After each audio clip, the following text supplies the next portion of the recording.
Party లేదు sir. ఇప్పుడు ముందు యూఎస్ గారు చెప్తూ డిస్కస్ చేసేటప్పుడు పాయింట్ చెప్పాడు. ఆల్టర్నేటివ్ గా వాళ్ళకి ప్రత్యర్థి బలమైన ప్రత్యర్థి దేశంలో లేదు. కాకపోవడానికి కారణం ఏంటంటే వాళ్ళు అనుకున్న విధానాలు బీజేపీ బలపడడానికి వీళ్ళు అనుసరించిన విధానాలు కాబట్టి దాన్ని ఒక బీజేపీ గొప్పతనంగానే భావించాలి. బీజేపీ దేశం కోసం పరిపాలిస్తున్న విధానాల పైన ప్రజలు మొగ్గు చూస్తున్నారు కాబట్టి వాళ్ళని ఆశీర్వదిస్తున్నారు. సీట్లు పెరుగుతున్నాయి, రేపు గవర్నమెంట్ ఫామ్ చేయబోతున్నారు. దాంట్లో మేము కూడా భాగస్వామ్యం అవడానికి హ్యాపీగా ఫీల్ అవుతున్నాం. బాబు గారికి ఉన్న అనుభవం దృష్ట్యా వివిధ పార్టీలు, దక్షిణ భారతదేశంలో ఉన్న వివిధ పార్టీల పైన, మిత్రుల పైన మంచి పట్టు ఉంది.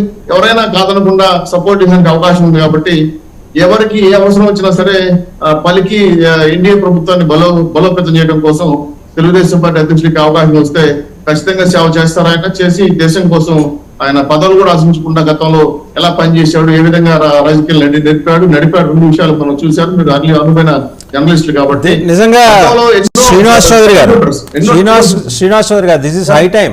ఇప్పుడు ఆయన మీద ఉన్న నింద తొలగించుకోవటానికి, అది నిందే వాస్తవం కాదని చెప్పుకోవటానికి బాబు గారికి ఈరోజు మంచి టైం దొరికింది. వాస్తవంగా ఈసారి ఆయన కాంప్రమైజ్ కారు బహుశా ప్రత్యేక హోదా విషయంలో కానీ, విభజన హామీల విషయంలో కానీ, పోలవరం విషయంలో కానీ ఖచ్చితంగా అన్నీ రాబడతారు. అండ్ ఎన్డీఏ కన్వీనర్గా వాట్ హీ ఈజ్ అనేది కేవలం ఆంధ్రప్రదేశ్కే కాదు, ఆంధ్రప్రదేశ్లో ఆయన్ని వ్యతిరేకించే మీడియాకు, అలాగే దేశంలో ఉన్న మిగిలిన పార్టీలకు కూడా ఆయన మీద వేసిన వెన్నుపోటు ముద్ర ఈసారి ఖచ్చితంగా తొలగిపోతుంది. అంటే ఎంతలావు చంద్రుడికైనా గ్రహణం పట్టినప్పుడు మసకబారుతాడు. ఈసారి ఆ గ్రహణం తొలగిపోతుంది ఆయనకి అనేది ఎస్టాబ్లిష్ కాబోతోందని ఢిల్లీ నుంచి సమాచారం సార్. ఆయన గతంలో చాలా ట్రబుల్ షూటర్స్ గా ఉండేవాడు, చాలా ట్రబుల్స్ కంట్రోల్ చేశాడు. అట్లాంటి అవకాశం అనుభవం మళ్ళీ ఎన్డీఏలో రావడం అనేది బీజేపీ మిత్రులు మాతో కలిసి రావడం, పవన్ కళ్యాణ్ గారు ఇక్కడ మాకు అన్ని రకాలు సహకరించడం వల్ల మీరన్నట్టు ఎక్కువ సీట్లు వచ్చి బీజేపీ మంచి పొజిషన్లోకి రావాలని మేము మిత్రులు కోరుకుంటున్నాం.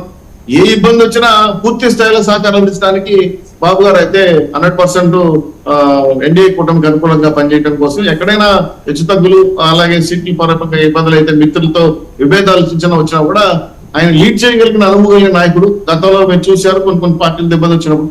అలాగే ఎప్పుడైతే స్థానికంగా ఉన్న పార్టీలు సపోర్ట్ చేయడం వల్ల ఇంకా భవిష్యత్తులో మళ్ళీ బ్రహ్మాండంగా పరిపాలించడం కోసం మీరు అన్నట్టు ఆంధ్ర రాష్ట్ర ప్రయోజనాల కోసం కూడా బాబు గారు ప్రయత్నం చేస్తారు. దాంట్లో సత్ఫలితాలు ఆల్రెడీ బీజేపీ జనసేన ఉమ్మడి మేనిఫెస్టోలో చాలా వరకు పెట్టుబడ్డారు.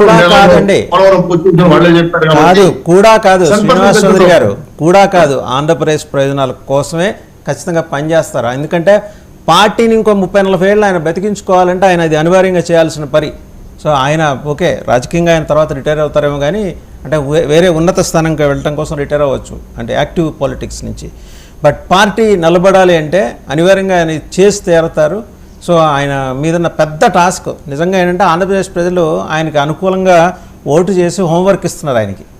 సో మళ్ళీ మీ దగ్గరకు వస్తాను, వేణుగోపాల్ గారి దగ్గరికి వెళ్తాం. వేణుగోపాల్ గారు, సో ఏంటంటే 4వ తారీఖు తర్వాత మీ ప్లాన్స్, 9వ తారీఖు ముహూర్తం తప్పించి, ఎందుకంటే ఆ ముహూర్తం మీద అబ్బో మీ పార్టీలోనే విపరీతమైన ఏంది ఇది అంతగా మనం ముందరే హడావిడి చేసేసుకుంటున్నాం, కరెక్ట్ కాదేమో 9వ తారీఖు ముహూర్తం గురించి అని మీ పార్టీలో అంతర్గతంగా మాట్లాడుకుంటున్నారు. అంత తొందర ఏంటి సార్ ముహూర్తానికి?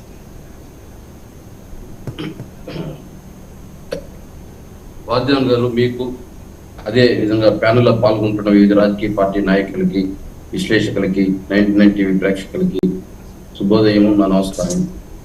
వాద్యవన్ గారు, ఇప్పుడు వాళ్ళంతా మీరు ఒక క్వశ్చన్ చేసి నన్ను ఇంకో క్వశ్చన్ అడగడం correct కాదనుకుంటాను.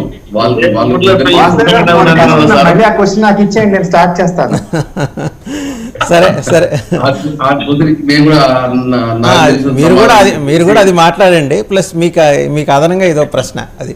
Okay okay sir, okay sir. అన్న శ్రీనివాస్ చంద్రబాబు నాయుడు డబుల్ షూటర్ కాదు, ట్రిపుల్ షూటర్ సార్. ఒక నిమిషం sir. Sir Chandrababu Naidu double shooter అన్నాడు శ్రీనివాస్ చౌదరి అన్న. డబుల్ షూటర్ కాదన్నా, మీ చంద్రబాబు నాయుడు ట్రిపుల్ షూటర్. ఆయన పేల్చే తుపాయిలో ఇండియా కూటమి పెట్టినా పేలుతుంది, లేదా ఎన్డీఏ కూటమి పెట్టినా పేలుతుంది, లేదా ఇంకో కూటమి ఏదైనా ప్రిపేర్ అయితే దాన్ని కూడా పెట్టి పేల్చేస్తాడు. దీనికంతా కారకుడు నేనే అని చెప్పేసి చంద్రబాబు నాయుడు చెప్పుకోకూడదు సార్. గతంలో చూసాం, ఏదో చెప్తున్నారు. ఈరోజు బీజేపీని ముద్రించేది చంద్రబాబు నాయుడే, ఆయనే దాని కన్వీనరు, ఆయన ఎన్డీఏ నడిపిస్తున్నాడు 2024లోని. మరి 2004లో కూడా నడిపించాడు, 2014లో కూడా నడిపించాడు. మళ్ళీ అమ్మ బూతులు తిట్టుకున్నారు. మళ్ళీ 2019లో 18లో కాంగ్రెస్ నడిపించాడు, మళ్ళీ అమ్మ బూతులు తిట్టుకున్నాడు. ఇది చంద్రబాబు నాయుడు గారి మనస్తత్వం. ఆయన ఏదో తెల్లారితో భజన చేస్తున్నారు సార్ టీవీ ఛానల్లో. రాష్ట్రం సిగ్గుతో నవ్విపోతారు. ఆయన ఏం సార్ అసలు ఏముంది సార్ ఆయన టాలెంట్?